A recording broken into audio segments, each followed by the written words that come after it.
So தண்ணிக்குள்ள நம்ம மொபைலை போட்ட உடனே நம்ம எல்லாரும் உடனே பதறிட்டு என்ன பண்ணுவோம்னா அந்த மொபைல் ஆன் ஆகுதான்னு பார்க்கலாம்னு சொல்லிட்டு ஒரு சார்ஜிங் கேபிள் எடுத்து அந்த சார்ஜிங் போர்ட்ல போட்டு செக் பண்ணி பார்ப்போம். பட் நம்ம அப்படி பண்றப்ப என்ன ஆகும்னா சார்ஜிங் உள்ள போறப்ப உள்ள இருக்கக்கூடிய போர்டே வந்து ஷார்ட் ஆகிறதுக்கு நிறைய சான்ஸ் இருக்கு. ஸோ கண்டிப்பா சார்ஜிங் ட்ரை பண்ணி பார்க்காது.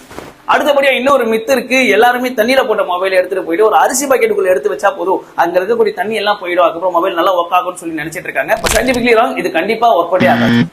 அடுத்து இன்னொரு விஷயம் வந்து என்னன்னா தண்ணியில போட்ட உடனே நிறைய பேர் கையில ஒரு ஹேர் ட்ரையர் எடுத்துட்டு நான் ஹேர் ட்ரையர் வச்சு ட்ரை பண்ணிடுறேன், அதனால எல்லா தண்ணியும் வெளியே போயிடும். இல்லைன்னா நான் மொட்டை மாடியில போயிட்டு சன்ரைஸ்ல வைக்கிறேன், சன்ரைஸ்ல வச்சா எல்லா தண்ணியும் வெளியில போயிடும், சோ என் மொபைல் அதுக்கப்புறம் யூஸ் பண்ணலாம் அப்படின்னு நினைச்சிட்டு இருக்காங்க. பட் நீங்க அப்படி பண்ணீங்கன்னா கண்டிப்பா உங்களுக்கு வெளியில இருந்து பாக்குறப்ப தண்ணி போன மாதிரி தெரியும், ஆனா கண்டிப்பா உங்களோட போர்ட்ல கண்டிப்பா தண்ணி இருக்கும். அது உங்களுடைய போர்ட்ல இருக்கக்கூடிய ஏதாவது ஒரு மைனூட் பார்ட்டிகளை ஷார்ட் பண்றதுக்கு நிறையவே சான்ஸ் இருக்கு.